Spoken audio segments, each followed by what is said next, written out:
Telangana times న్యూస్కి స్వాగతం. హైదరాబాద్ సుందరయ్య విజ్ఞాన కేంద్రంలో ఈరోజు దళిత బహుజన రీసోర్స్ సెంటర్ వారి ఆధ్వర్యంలో దళితులకు భూ పంపిణీ సవాళ్లు పరిష్కారాలు అనే అంశంపైన రాష్ట్ర స్థాయి సదస్సు జరిగింది. ఆ వివరాలను మనం ఇప్పుడు తెలుసుకుందాం. ఈ కార్యక్రమంలో భాగస్వామ్యులైనటువంటి ప్రతి ఒక్కరికి పేరు పేరున వందనాలు. మరి పెద్దలు చాలామంది ఉన్నారు మాట్లాడవలసిన వాళ్ళు. నేను ఒక రెండు మాటలు ఒక పాట పాడతా. ఎండల్లో వానల్లోనా మండుతున్న గుండెల్లోనా, ఎండల్లో వానల్లోనా మండుతున్న గుండెల్లోనా కన్నాలన్నీ కరగదీశారా, మా కూలల్లనా గుడులేక కుములుతున్నారా, నీతి లేని లోకములో పుట్టినారులే, ఆ జాలి లేని వరదల్లో సిక్కినారులే, చెప్పు కింద పురుగులాగా నలగినారులే, చెప్పు కింద పురుగులాగా నలగినారులే, ఆ కప్పులేని పూరి గుడిసె మీకు సొత్తులే, మీకు సొత్తులే, ఇంటిలోని ఇల్లాలికి సుఖము లేదులే, ఆ చంటి పాప ఆకలికి పాలు రావులే, కుక్కి మంచమెక్కియున్న ముసలి తల్లికి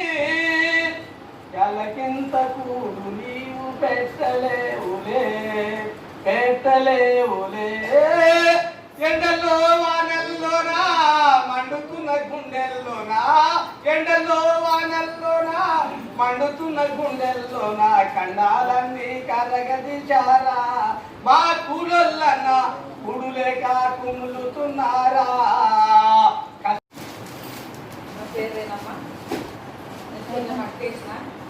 కొద్దిగా కంచాలు పోసిన పందులు మొత్తం తొక్కేసినాయి అని ఏం చేయలేము కదా. ఇక మాకైతే నీళ్లు కావాలి. మాకందరికి 6 ఊరికి, నాకు 4 పిల్లలు, మేము కిరా నుండి పంటలు తీసుకుంటున్నాం. అట్లా పక్కయ్యేసరికి గంటలు అయిపోయింది, ఏం చేయలేము. ఇక మాకైతే ఖచ్చితంగా నీళ్లు కావాలి, బోర్ వేసేయాలి. ఏమేమి ప్రయత్నం చేసి మీకు బోర్ కోసం మీరు మీ భూపాలన్న మీరంతా భూమి వేసి అందరూ కలిసి సిద్దిపేటకైతే చాలా సార్లు వచ్చినాం అన్న. ఎవరి దగ్గరికి పోయారు? కలెక్టర్ సార్ ఏమన్నది దసరా వరకు వేసిద్దాం, ఎప్పుడు కానీ దసరా దీపావళి ఇదే అంటారు, కానీ ఎప్పుడు సమస్యలు అయితే మాకు అట్లనే ఉంటున్నాయి, కానీ సాల్వ్ అవుతారు. Okay okay, thank you. Ready ఉండాలి.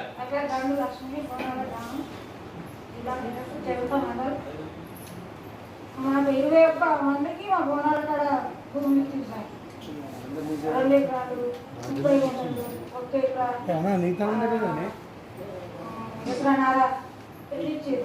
అందరికి ముందుగా బోర్లు వేసిండ్రు, 7 బోర్లు మోటార్లు ట్రాన్స్ఫార్మర్లు అందరికి వచ్చినాయి. ఒక 4గురికి మాకు తట్టుబడి 8 మందికి తట్టుబడి ఉంది. లాస్ట్కి ఒక ఆయనకు వచ్చింది బోర్డు, ఆయన ఒక్కరికి ఇస్తలేడు బాగా. మాకు ఇప్పుడు 4 మేము తిరుగుతూ ఉంటుంటే 4గురికి బోర్డు మన 5 నెలల కింద నిరుకం వేసింది. మళ్ళీ మోటార్ కూడా మన వచ్చింది. మోటార్ తీసుకున్నాము, మేము కొనుక్కొని తీసుకున్నాము. మళ్ళీ ఇప్పుడు కిరాయి తెచ్చుకుంటే తీసేసి మళ్ళీ ఇప్పుడు వాళ్ళు ఇచ్చిన మోటార్ మనం తీసినాము, పోస్తుంది. అందరం నాటేసుకున్నాము. మరి మాకు 3 ఎకరాలకు 3 ఎకరాలు ఇచ్చింది. దాన్ని చెట్లు తీసుకొని సాగు చేస్తున్నాము. సాగు చేసి చెట్లు వేసినందుకు కూడా డబ్బులు ఇస్తామన్నారు, అప్పు పెడితే డబ్బులు ఇస్తామన్నారు. మేమే అప్పు తీసుకొని చెట్లు తీసుకొని అప్పు పెట్టుకుంటున్నాం. బోర్ వేస్తామన్నారు, ఇవరకు బోర్ వేయలేదు. మాకు వచ్చిన దాంట్లో కొంత అది బాయిపోతుంది. మోటారు పైపులు కొనుక్కొచ్చుకొని అందులో వేసుకొని పంట వేసుకుంటాం. మరి ఇప్పుడైతే నీళ్ళు లేవు, మాకు బోర్ కావాలి. పొలం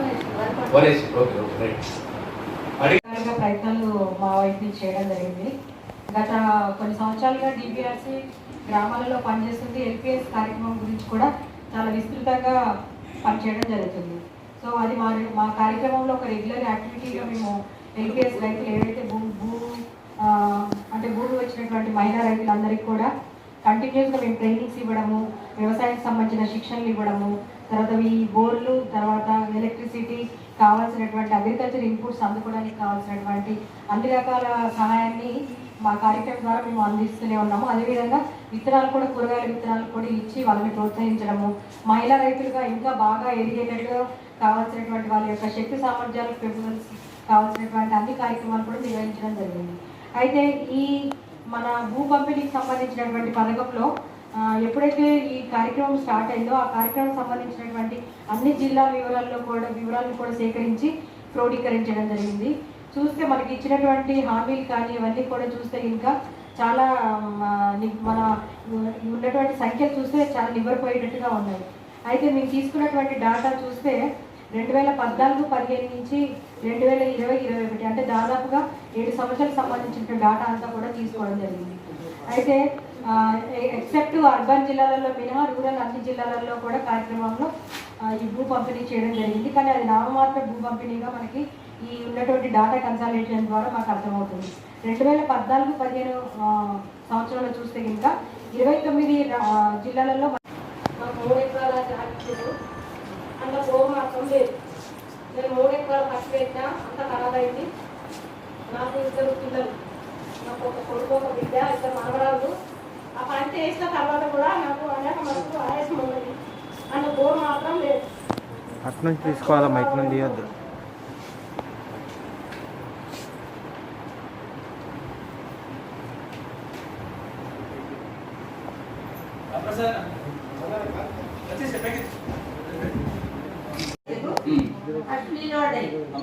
నీళ్ళు పడ్డాయి, మోటార్ దించిన తర్వాత నీళ్ళు వస్తలేదు.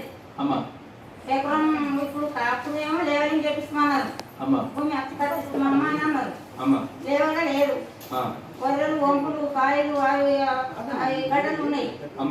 మేము ఎకరం భూమి అచ్చి పట్టుకున్నాము పైసా పెట్టుకొని ఎకరం నాటేసుకున్నాం. ఇప్పుడు పైసలు ఇచ్చే గవర్నమెంట్ 15,000 ఇయ్యలేదు. ఇంకా ఎవరికి ఊర్లే ఇప్పుడు అచ్చి లేవలింగ్ చేస్తానికి ఇయ్యలేదు. మొదట్లో ఇయ్యలే, మొదటి నుంచి కూడా ఇయ్యలేదు. మొత్తం ₹1 ఇయ్యలేదా? లేవలింగ్ ఇయ్యలేదు. లేవలింగ్ చేపిస్తామని అన్నారు. ఓకే, దుకాణానికి ఇచ్చింది కదా ప్లవింగ్ కు, ఇయ్యలేదా? Right right, okay okay. Bore వస్తలేదు. వేరే వాళ్ళ బోర్ మీద ఏం తీసుకొని ఎకరా భూమి అప్పు కట్టుకున్నాం, పాల్చుకుంటున్నాం. ఎకరా భూమి పత్తి పెట్టినా, ఎకరా భూమి పత్తి ఖరాబ్ అయిపోయింది వర్షాలకు. మొత్తం అమ్ముని అంతా ఒక్కొక్కపోయింది వర్షాలకు, ఖరాబ్ అయిపోయింది. వర్షాలకు మొత్తం ఖరాబ్ అయిపోయింది. ఎంత నష్టపోయినావు అందాదా? ఎకరా 10 గుంటలు పత్తి పెట్టినా, 30 గుంటలు వరేసిన. ఎకరా 10 గుంటల పత్తి నష్టపోయింది. మొత్తం పైసలు లెక్క పెడితే ఎంత అయితే నష్టపోయినట్టు? లెక్క పెడితే అంటే మాది వచ్చింది మస్తు ఖర్చు. 50,000, 60,000, 20,000, 40,000, ₹1,00,000, 50,000 కలిసి వచ్చిందా? ఓకే అమ్మ, ఓకే. సామాజిక ఉద్యమం ముఖ్యంగా దళితులకు భూ పంపిణీ సమస్య పరిష్కారానికి ఎంతకాలం మనము భూమి ఆధారంగా అంటే ముందుగా కమ్యూనిస్ట్ పార్టీలు భూ సమస్య మీద పోరాటం చేసేవాడు. ఆ తర్వాత ఒక రాజకీయ నాయకుడు 3 ఎకరాల భూమి అనేటువంటి ఒక దళితులకు ఎక్కడైతే ఎగ్జాక్ట్ అవుతారు అనేటువంటి ఒక రాజకీయ నినాదంగా మార్చి ఒక ఓటు బ్యాంక్గా మార్చుకొని ఎంతకాలం ఈ రకంగా మన బతుకులు నినాదాలుగా మారుతున్నాయి. వాళ్ళ ఎదగడానికి రాజకీయ సోపానంగా మారుతున్నాయి. ఇది ప్రధానంగా చర్చిస్తుంది. అంటే రాజకీయాలు అంటే ఒక ఉద్వేగమైనటువంటి రాజకీయం చేయడానికి, ఒక శివసేన లాగా ఒక తెలంగాణ రాష్ట్ర సమితి ఒక ఎమోషనల్ క్రియేట్ చేయడానికి, ముఖ్యంగా ఈ తెలంగాణ ప్రాంతంలో ఎస్సీలు ప్రధానంగా ఉన్నారు. వీళ్ళు సామాజికంగా కొంత అవేర్నెస్ సందర్భం ఉంది. భాగ్యరెడ్డి లాంటి వాళ్ళు ఇక్కడ ప్రధానటువంటి ఒక పెద్ద దళిత నాయకత్వం పనిచేస్తుంది తెలంగాణ. నిజాం కాలంలో కూడా దళిత నాయకత్వం చాలా ప్రడవిల్లింది. జిఎస్ వెంకటరావు గారిని, హరిక రామస్వామి, అదేవిధంగా వీళ్ళు చాలా విద్యలో కానీ సిద్దిపేట జిల్లా నుంచి వచ్చిన అక్కలకు, అన్నలకు అందరికీ పేరు పేరున స్వాగతం. ఇవాళ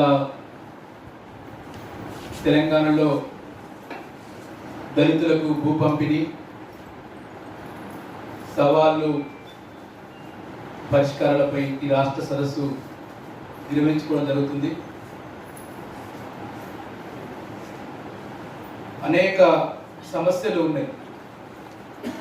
తెలంగాణ రాష్ట్ర ప్రభుత్వం అధికారంలోకి వచ్చిన తర్వాత అసెంబ్లీ సాక్షిగా తెలంగాణలో భూమి లేని 3 లక్షల కుటుంబాలకు భూ పంపిణీ చేస్తామని చెప్పారు.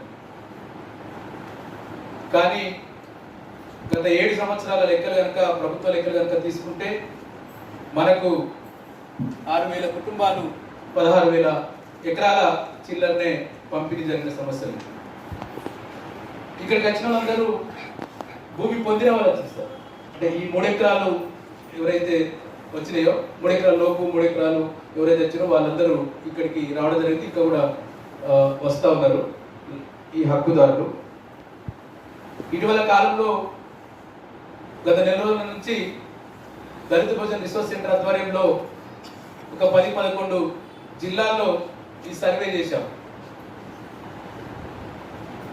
సిద్దిపేట, మెదక్, కామారెడ్డి, రాజన్న సిరిసిల్ల, వరంగల్ రూరల్, జనగాం, ములుగు, మహబూబాద్, భూపాలపల్లి ఈ జిల్లాల్లో సర్వే చేసి ఇంకా సర్వే నడుస్తూ ఉంది. మీ చేతుల్లో 5 జిల్లాల రిపోర్టును కొంత కన్సల్ట్ చేయగలిగాం. సిద్దిపేట, మెదక్, కామారెడ్డి, వరంగల్ రూరల్ సంబంధించిన రిపోర్టు కొన్ని గ్రామాలు తిరిగిన గ్రామాల్లో ఈ అక్కలందరినీ క్షేత్రస్థాయిలో గ్రామాల్లో కామారెడ్డిలో ప్రభాకర్, సిద్దిపేటలో భూపాల్, ఏగొండ, మెదక్లో సంజీవ్,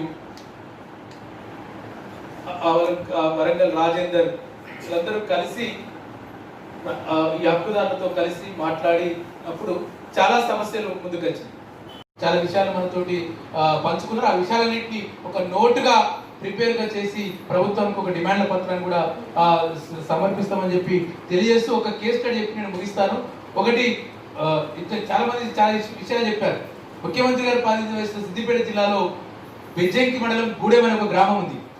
గూడెం గ్రామంలో 60 ఎకరాలను ఈ గూడెం అంటే మీ అందరికీ ఊరి పేరు గుర్తు రావాలి వెంటనే. 60 ఎకరాలను భూమి కొనుగోలు చేసిన ప్రభుత్వము. ఇప్పటికీ కూడా అక్కడ ఆ భూమి కావాలని చెప్పి 2 దళిత యువకులు ఆత్మహత్య చేసుకున్నారు. యశోద హాస్పిటల్లో, సికింద్రాబాద్ యశోద హాస్పిటల్లో ట్రీట్మెంట్ పడుతూ ఒక ఆయన చనిపోయాడు. చనిపోయి ఇప్పటికి 3 ఏళ్ళు అవుతుంది. కానీ ఇప్పటికీ ఆ ఊర్లో భూమి పంపిణీ చేయలేదు. కాబట్టి అటువంటి గ్రామాల్లో కూడా తిరిగి, ఎందుకంటే ప్రభుత్వం డబ్బులు ఇచ్చేసి ఆల్రెడీ, కానీ ఇప్పటికీ ఆన్లైన్లో, ధరణిలో, ఇంకో దగ్గర పేర్లు ఆ ఊరు రెడ్డిలే కనిపిస్తాయి. రెండో సాగులు కూడా ఊర్లు రెడ్డిలే సాగు చేస్తా ఉన్నారు. ఎవరైతే అమ్మినా వాడే సాగు చేసుకుంటున్నాడు. ఇది మేము జిల్లా కలెక్టర్ దృష్టికి, మంత్రి దృష్టికి తీసుకుపోయినాం. కానీ ఇప్పటికీ స్పందించలేదు. రాష్ట్ర సదస్సు ద్వారా మేము ప్రభుత్వాన్ని కోరుతున్నది, గూడెం రైతులకు కూడా ఏదైతే ప్రభుత్వం కొనుగోలు చేసిరో 60 ఎకరాల భూమిని ఆ కుటుంబాలకు వెంటనే పంపింది అని చెప్పి డిమాండ్ చేస్తున్నాం. చివరిగా మాట చెప్తున్నాం, భూమి మనకు ఒక ఆత్మగౌరవం. ఇంతకుముందు మల్లారెడ్డి గారు చెప్పారు భూమితో పాటు చదువుకోవాలని. ఆ పని కూడా చేసుకుంటాం. చదువుతూ రాలేదు దళిత పిల్లలు, ఎస్టీ పిల్లలు. కానీ భూమి అనేది ఒక ఆత్మగౌరవ సంకేతం. భూమి యొక్క విలువ ఇస్తుంది, ఊర్లో ఒక ఇజ్జత్ ఇస్తుంది. నీకు ఏదైనా అప్పు కావాలంటే ఎంతో కొంత ఇస్తారు. కాబట్టి ఎందుకు ఈ అక్కలందరూ చాలా మంది ప్రభుత్వం బోర్ వేయకుండా బోరు వీళ్ళు వేసుకున్నారు. ప్రభుత్వం మోటార్ ఇవ్వకుండా వీళ్ళే కిరాయి పెట్టుకొని మోటార్ తెచ్చుకొని పంటలు పండించుకుంటారు. కాబట్టి దీన్ని కొనసాగించాలి. ప్రభుత్వం మీద కొట్లాడతాం, మనకు హక్కు ఉంది. కానీ ప్రభుత్వం ఒక్కొక్కసారి స్పందించదు. ఇంతకుముందు సార్ చెప్పాడు కదా, వినదు మాట. మన బలం ఉంటే వింటది. ఇప్పుడు దుబ్బాకలో బై ఎలక్షన్ జరుగుతున్నాయి. మేము కూడా ఇవన్నీ ఈ రిపోర్ట్ను కూడా అక్కడ ప్రధాన పార్టీల దృష్టికి 29-30 ఒక అభ్యర్థులతోటి ముఖాముఖి కూడా పెట్టబోతున్నాం. భూమి సమస్యలు, దళితుల భూమి సమస్యలు మీద, మొత్తం భూమి సమస్యలు, ఉపాధి సమస్యలు, ఇతర సమస్యలన్నింటి కూడా ప్రభుత్వం తీసుకుపోతున్నాం. కాబట్టి భూమి ఉత్తనే రాదు, కొట్లాడి చేస్తుంది. కేసీఆర్ ఉత్తనే చెప్పలే మన 3 ఎకరాలు. తెలంగాణ ఉద్యమంలో మనందరం బతకవాలని వాళ్ళు కదా అరెస్ట్ అయినాం, చచ్చిపోయారు మన పిల్లలందరూ. కాబట్టి ఆ నినాదం వచ్చింది. కానీ మళ్ళీ వెనక్కి పోతున్నాడు కేసీఆర్. కాబట్టి నువ్వు ఇచ్చిన హామీ, అసెంబ్లీలో ఇచ్చిన హామీ, ఎన్నికల హామీలో ఇచ్చిండు. మళ్ళీ ఎన్నికల హామీ వ్యవసాయం నుంచి తొలగించారు. మొన్న తొలగించినంత మాత్రం ఇచ్చిన హామీ పోదు. ఒక పుస్తకం వేశాడు ఆయన. ఇటువంటి ఒక పుస్తకం, మంచి పుస్తకాన్ని టీఆర్ఎస్ 2014లో ఎన్నికల మేనిఫెస్టో చెప్పారు. కాబట్టి మీ మేనిఫెస్టోకి కట్టుబడి భూమి లేని పేదలందరికీ భూ పంపిణీ చెప్తున్నాం. భూ పంపిణీ ఒక హక్కుగా మార్చమని చెప్తున్నాం. ఇవైతే జీవో నెంబర్ 1, జీవో నెంబర్ 7లో హామీ ఇచ్చినవో హామీ ప్రకారం వ్యవసాయ మద్దతును ఆ భూమి సాగు భూమిగా మారాలి. రెండోది, తెలంగాణ దరిద్రం ఏంటంటే ఒక ల్యాండ్ డెవలప్మెంట్ ప్రోగ్రామ్ లేదు. ఇంతకుముందు కాంగ్రెస్ లో వైఎస్ రాజశేఖర రెడ్డి ఉన్నప్పుడు ఇందిరా జలభవ పథకం ఉండే, బోర్డు వేసుడు మోడించుడు. కానీ కొత్త ఇవాళ ఒక ల్యాండ్ డెవలప్మెంట్ స్కీమ్ కూడా ప్రభుత్వం తీసుకురావాలని చెప్పి కోరుతున్నాం. ఈ స్కీమ్ పేరు అదే LPLDS, land purchase and land development అంటాడు. కానీ ఎక్కడ కూడా నడుస్తలేదు. ఇది మిగతా అందరూ కూడా ఇవ్వాలని చెప్పి కోరుతూ భూమిని ఒక హక్కుగా మనం కొట్లాడి సాధించుకోవాల్సిన అవసరం ఉంది. ఒక అమ్మాయి చెప్పింది, మేము చాలా మీటింగ్లకు పోయినాం, చాలా రాదు. అది మీటింగ్లకు పోతే 11సారి వాడు కలిగించాలి. ఎవరి చేతిలో రాజ్యం ఉంది? రాజ్యం మన చేతిలో ఉందా? ఇప్పుడు నినాదాలు చెప్తున్నారు ఎన్నికలు, దుబ్బాక ఎన్నికల్లో. ఎవరికి ఏదో దున్నపోతుకు గడ్డేసట, బర్రెకు పాలు అడుగుతున్నట్టు అంటారు. ఎవరికి వేసినాం ఓట్లు మనం? అటువంటి దున్నపోతులకు వేసినాం. మనం ఏం చేస్తాడు? గిట్టే చేస్తాడు. అవునా కదా? కాబట్టి ఇటువంటి సందర్భంలో ఎన్నికల టైంలో మన ఓట్లు మనం వేసుకునే మన కోసం మాట్లాడే గొంతుకు ఇవాళ మనం వేసుకోవాల్సిన ఆ చైతన్యం ఇవాళ రావాల్సిన అవసరం ఉంది. ఆ చైతన్యం రాలేదు. మనం వెంటనే మా మహిళా సంఘాల అక్కలకు ఏదైనా ఒరిసి సరిపోయి డిమాండ్లు, కొత్త డిమాండ్లు చెప్తున్నారు. లేదు యువజన సంఘాలకు క్రికెట్ జడిస్తే సరిపోతుందని చెప్తున్నారు. లేదు కుల సంఘాలకు అండరిస్తే సరిపోతుందని చెప్తున్నారు. కానీ భూమి బలమని కదా మనం భూమిని, ఉపాధిని, విద్యను ఒక హక్కుగా అమలుపరచమని అడిగితే వాళ్ళు ఒళ్ళు దగ్గర పెట్టుకొని పనిచేస్తారు. అట్లా మనందరం ఆ వైపుగా ముందుకు పని కోరుతూ ఈ సదస్సులో భాగస్వామ్యం ప్రతి ఒక్కరికి పేరున వర్షం వచ్చింది. ఈ మీటింగ్ క్యాన్సిల్ అయితే అనుకున్నాం. కానీ మొత్తం బేడ్చల్ రాదని నిన్నటిదాకా దిగ్బంధం అయిపోయింది. మనోహర బాధికారు బ్రిడ్జి మొత్తం మునిగిపోయింది. అయినప్పటికీ కూడా అనేక కష్టాలు ఎదుర్కొని ఆయా జిల్లాల నుంచి చాలా వరంగల్, మెదక్, కామారెడ్డి, సిద్దిపేట చాలా జిల్లాల నుంచి కూడా అందరూ మిత్రులు వీళ్ళందరినీ సమీకరించడం పెద్ద సమస్య. వీళ్ళ దగ్గరికి పోవడం, సమీకరించడం. ఇప్పుడు ఎక్కువ మంది సిద్దిపేట జిల్లాకి వచ్చారు. ఆ ఎన్నికలు జరుగుతున్నాయి. అక్కడ మీటింగ్ అంటే ఇప్పుడు పెద్ద లొల్లి. ఇది ఎన్నికల మీటింగ్ లేకపోతే ఇంకొక మీటింగ్. అయినప్పుడు కూడా మా బోనాలు, మా గొల్లపల్లు, అక్కడ బెజ్నా వాళ్ళు, మిగతా ప్రాంతాల నుంచి వచ్చిన అందరికీ పేరున బీబీపేట, పెద్దమల్లారెడ్డి, అన్ని ఊర్ల నుంచి వచ్చిన అభిషేకూరు, మిగతా అందరికీ కూడా అక్కలకు పేరున జయభీములు. మేము మీ ఎంబడి ఉంటాము. ఎస్సీ ఎస్టీలకు సంబంధించి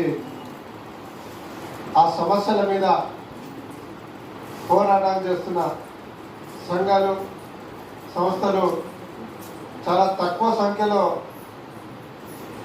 ఉన్నాయి. అందులో ప్రధానంగా చెప్పుకోవాల్సిన అవసరం ఉందంటే ఇటు DBF, DBRC కూడా ప్రత్యేకంగా ఈ ల్యాండ్ విషయంలో, దళితుల భూమి కొనుగోలు, భూమి పంపిణీ విషయంలో నిర్వీర్యమయంగా 7 సంవత్సరాల నుంచి ఈ అంశం మీద ఫుల్ టైమ్గా వర్క్ చేస్తున్నందుకు వారికి ప్రత్యేకంగా అభినందన తెలుపుకుంటున్నాను. ఆ టీం అందరూ కూడా.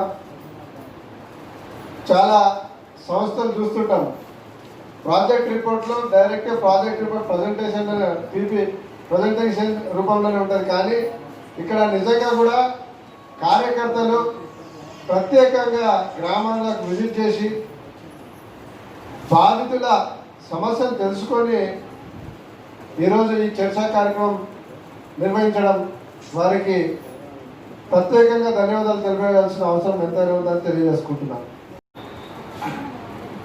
మిత్రుడు DBM శంకర్ గారికి, అలాగే రవి గారు, రమేష్ అడ్వకేట్ గారు, ఇంకా కొంతమంది పేర్లు తెలవే కానీ వీళ్ళంతా వేదిక మీద ఉన్నటువంటి పెద్దలు, ఇక్కడికి వచ్చినటువంటి నాయకులందరికీ కూడా ప్రత్యేక ధన్యవాదాలు.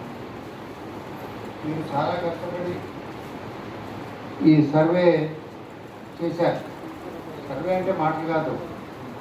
సర్వే చేయడం అంటే మనం సొంత పని వదిలిపెట్టుకొని వాళ్ళ వెంబడి తిరిగి భూషణలన్నీ చూసి మనం సర్వే చేయాల్సి ఉంటుంది. మంచి సర్వే రిపోర్టు తయారు చేశారు. అయితే ఈ సర్వే రిపోర్టు ఇక్కడ మనం సెమినార్లో మన మీటింగ్లోనే మాట్లాడుకొని పత్రికలకు ఒక ప్రకటన చేస్తే న్యాయం జరగదనేది నా ఉద్దేశం. ఈ సర్వే రిపోర్టును మంచిగా ఒక ప్రింట్ కాపీ తయారు చేసి మొట్టమొదలు మన దళిత ఎమ్మెల్యేలు, ఎస్టీ ఎమ్మెల్యేలకు వెంటనే ఇవ్వాలి. తర్వాత మంత్రులకు కూడా ఇవ్వాలి. ఎందుకంటే ప్రచారం ఒక ఆయుధం. ఒక విషయాన్ని కనుక పదే చెబితే ఎక్కువ మంది ప్రజల దృష్టిలో పడితే ప్రభుత్వం అనివార్యంగా చర్య తీసుకోవాల్సిన పరిస్థితి ఏర్పడుతుంది. మీరు భూమి 16,000 ఎకరాలే పంచారు, 6,000 మందికే పంచారు. ఈ 16,000 ఎకరాల భూమి కూడా ఇందులో దాదాపు 7-8 ఎకరాల భూమిలో సాగు చేయడానికి వీలు లేదు. అలాంటి భూమి పంచారు. మేము కూలీనాలు చేసుకొని హాయిగా బతికామన్నారు. ఇప్పుడు ఆ భూమిని ఆశ పెట్టి మేము చేసిన కూలీ అంతా దానికే పెట్టి అప్పులు కూడా తీసుకొచ్చి పెట్టి ఇప్పుడు ఈ సంవత్సరం పంటలు పోయినాయి. పత్తికి దాదాపు 20-30 వేల రూపాయల పెట్టుబడి పెడతాం. 20-30 వేల రూపాయల పెట్టుబడి ఇప్పుడు పంట దెబ్బతిన్నది, అయిపోయింది. ప్రభుత్వం ఏం పైసలు ఇచ్చేటట్లేదు. కాబట్టి ఆ బాకీని ఏం చేయాలి? భూయాన్ని అమ్మాలి. 2-3 లక్షల అప్పు కనుక అయితే ఆత్మహత్యను చేసుకోవాలి. తెలంగాణ రాష్ట్రంలో భూమి సమస్య అనేది ఇవాళ చాలా పార్టీల ఎజెండాలో లేదు. భూమి సమస్య పరిష్కారం అయిపోయింది, ఇంకా భూమి ఎక్కడ ఉంది అనేటువంటిదే చాలా పార్టీలు మాట్లాడుతున్నాయి. ప్రభుత్వంలో ఉన్న వాళ్ళు ఎప్పుడు అదే మాట్లాడుతుంటారు. కానీ భూమి సమస్య ఉంది, భూమి లేని పేదలు ఉన్నారు, ఆ పేదలకు భూమి దక్కాలి అనేటువంటిది నిరంతరంగా మాట్లాడుతూ వస్తున్నటువంటి సంస్థలు దళిత బహుజన ఫ్రంట్ కానీ DBRC కానీ ఉన్నాయి. నేను అందుకని ఇక్కడ కూర్చున్నటువంటి వాళ్ళందరూ కూడా గ్రామ స్థాయిలో ఉండి భూమి లేని పేదల కోసం పనిచేస్తున్నటువంటి కార్యకర్తలు, ఎన్నో సుదీర్ఘమైనటువంటి పోరాటాలు కృషి తర్వాత భూమిలో దక్కినటువంటి రైతు కూలీలు, మీ అందరినీ నేను అభినందిస్తున్నాను. రైతు స్వరాజ్య వేదిక ఇలాంటి పెద్దల ముందు మాట్లాడాల్సి వస్తుంది. వేదిక మీద ఉన్నటువంటి సోదరులు చాలామంది ఉన్నారు. అడ్వకేట్ రమేష్ గారు, హైకోర్టు న్యాయవాది వారు ఉన్నారు. అట్లాగే మత్తుల రామప్రసాద్ అన్న, అదేవిధంగా శివలింగం అన్న, వెంకటన్న, అట్లాగే కృష్ణ గారు, ఇంకా వివిధ జిల్లాల నుంచి కేస్ స్టడీస్ రూపంలో చేసినటువంటి ప్రతి ఒక్కరికి ఆ భూమి దగ్గరికి వెళ్ళి మొత్తం సమాచారాన్ని తీసుకొచ్చి మా అందరికీ ఒక ఫండులాగా ఇచ్చినటువంటి కేస్ స్టడీ చేసినటువంటి DBRC సోదరులు, DBF సోదరులకి, అదేవిధంగా వివిధ గ్రామాల్లో ఆ భూమికి సంబంధించినటువంటి వివరాలు తెలియజేయడానికి ఇక్కడికి వచ్చిన అన్నదమ్ములారా, అక్కజనులారా, జర్నలిస్ట్ సోదరులు అందరికీ కూడా కుల వివక్ష వ్యతిరేక పోరాట సంఘం KVPS తెలంగాణ రాష్ట్ర కమిటీ తరఫున అందరికీ సామాజిక విప్లవ అభినందనలు తెలియజేస్తున్నాను. మీరంతా కేసీఆర్ గారు ఇచ్చిన భూమి గురించి మాట్లాడారు. మీరు కేసీఆర్ గారు గుంజుకుంటున్న భూమి గురించి మాట్లాడాలనుకుంటున్నారు. మేము ఈ కాలంలో ఒక 11 జిల్లాల్లో మీరు ఎట్లయితే సర్వే చేసి తీసుకొచ్చారో, నేను 11 జిల్లాల్లో దళితుల దగ్గర ఉన్నటువంటి అసైన్డ్ భూములు ఏ రూపంలో లాక్కుంటున్నారు అనేటువంటి విషయాన్ని స్టడీ చేయడం కోసం 11 జిల్లాల్లో పర్యటించడం అనేటువంటిది జరిగింది. మొదటిగా 3 ఎకరాల భూమికి సంబంధించినటువంటిది 2014లో ఆయన గోల్కొండ కోటా మీద నుంచి చెప్పినప్పుడే ఒక సంపూర్ణమైనటువంటి విశ్వాసం అయితే నాకు ఉండేది, మా సంస్థకు కానీ నాకు కానీ. కేసీఆర్ గారు ముఖ్యమంత్రిగా ఉన్నా, వాళ్ళ కొడుకు ముఖ్యమంత్రి అయినా, వాళ్ళ మనమోడు హిమాంశ్ ముఖ్యమంత్రి అయినా మనకు 3 ఎకరాల భూమి రాదని మాత్రం విశ్వాసం. 3 ఎకరాలు రాదు అందరికి. 3 లక్షల మందికి 9 లక్షల ఎకరాలు పంచుతా అని చెప్పాను అన్నాడు. 70% మంది దళితులకు సెంటు గుంట భూమి లేదని చెప్పేసి ప్రభుత్వమే చెప్పింది. మనకు 3 ఎకరాల భూమి 2% దళితులకు ఇవ్వలేదు ఇప్పటివరకు. అంటే 3,000 కుటుంబాలకు ఇస్తే 1%, 6,000 కుటుంబాలకు ఇస్తే 2%. ఇప్పుడు మొత్తం ఇచ్చింది 2%. ఇంకా 98% మంది దళితులకి 3 ఎకరాల భూమి ఎప్పుడు వస్తుంది? 50 ఏళ్ళు వీళ్ళే ముఖ్యమంత్రి ఉన్నా రాదు అని 7 ఏళ్ళకి 2% మందికి ఇస్తే 250 సంవత్సరాలు అవుతుంది. రవి గారు చెప్పారు 250 సంవత్సరాలు అంటే మనం 4 తరాలు వేద్దాం లెక్క. 4-5 తరాలు పోవాలి వీళ్ళు 3 ఎకరాల భూమి. ఇచ్చిన భూమి కష్టాలు ఎలా ఉన్నాయో మీరు చెప్పారు. భూమి ఇవ్వరు అనేటువంటిది తేలిపోయింది. ఇచ్చిన భూమి యొక్క కష్టాలు ఎలా ఉన్నాయి అనేటువంటిది మీరే ఇప్పుడు చెప్పారు. నాకు వీక గుర్తురాదు, శంకరన్న మెదడులోనే ఉంటాను ఎప్పటికీ, గుంజుకుందామని రావట్లేదు. ఏంటంటే మా జిల్లా సిరిసిల్ల జిల్లాలో చిలక గుట్టకు పట్టాలు ఇచ్చారు ఫస్ట్. అది దారుగన్నా ఊరి పేరు ఏదో ఉంది, ఇల్లంతకుంట మండలంలోనే ఉంది. గుట్టకు పట్టాలు ఇచ్చారు. KTR గారు దాచారం గ్రామంలో గుట్టకు పట్టాలు ఇచ్చారు. దళితులంతా గుట్టకి ఇచ్చారని పాపం అమాయకంగా అడిగితే గుట్టే ఎక్కువ విలువైంది భూమి కంటే అని చెప్పేసి తర్వాత తేలితే తర్వాత కలెక్టర్ వచ్చి నేను కూడా ఆ ఊరికి పోయాను. గుట్టను మాకు ఎట్లా ఇచ్చారు కాబట్టి మా గుట్ట మాకు ఇవ్వండి అని చెప్పి దళితులు అన్నారు. ఆ తర్వాత ఫస్ట్ అమాయకంగా దున్నుకునే భూమి ఇచ్చారు అనుకుంటే గుట్టలు ఇచ్చి లేదని మన వాళ్ళు అన్నారు. గుట్టకే ఎక్కువ విలువ ఉంది ఆయన అని తర్వాత పోయి చెప్పిన తర్వాత మా గుట్ట మాకే కావాలని దళితులు అన్నారు. ఇక ఆ తర్వాత కలెక్టర్ వచ్చి పొరపాటు పడ్డం అని చెప్పేసి ఆ తర్వాత అంటే గుట్టలు ఇస్తున్నారో రాళ్ళు ఇస్తున్నారో రప్పలు ఇస్తున్నారో తొండలు గుడ్డు పెట్టే భూములు ఇస్తున్నారో తెలియదు. భూ పంపిణీ కాబట్టి ఇచ్చేయాలి అంతే. 6 భూములు ఇస్తే సేద్యానికి నోచుకున్నటువంటి భూములు, నీటి వనరులకు నోచుకున్నటువంటి భూములు, ఎరువులు పురుగు మందులకి ఆర్థికంగా చేయూతనిస్తామన్నటువంటి మాట నిలబెట్టుకున్నటువంటి వాస్తవాలు మన కళ్ళ ముందు ఉన్నాయి. మీరు కూడా కేస్ స్టడీ చేశారు. అందువల్ల 3 ఎకరాల భూమి పంపిణీ అనేటువంటిది చూస్తే చాలా దారుణంగా దౌర్భాగ్యంగా ఉన్నటువంటి పరిస్థితిని మనం చూస్తా ఉన్నాం. అందుకని నేను మీ దృష్టికి తీసుకురావాల్సింది లాస్ట్లో పెట్టినటువంటి డిమాండ్స్ ఏవైతే ఇంతకుముందు చెప్పారు. మీరందరూ కూడా ఏ సంవత్సరంలో ఎంత భూమి పంపిణీ చేశారు ఏంటి వివరాలన్నీ చెప్పారు. కొన్ని డిమాండ్స్ ముందుకు వస్తున్నాయి. 3 ఎకరాల భూమి తర్వాత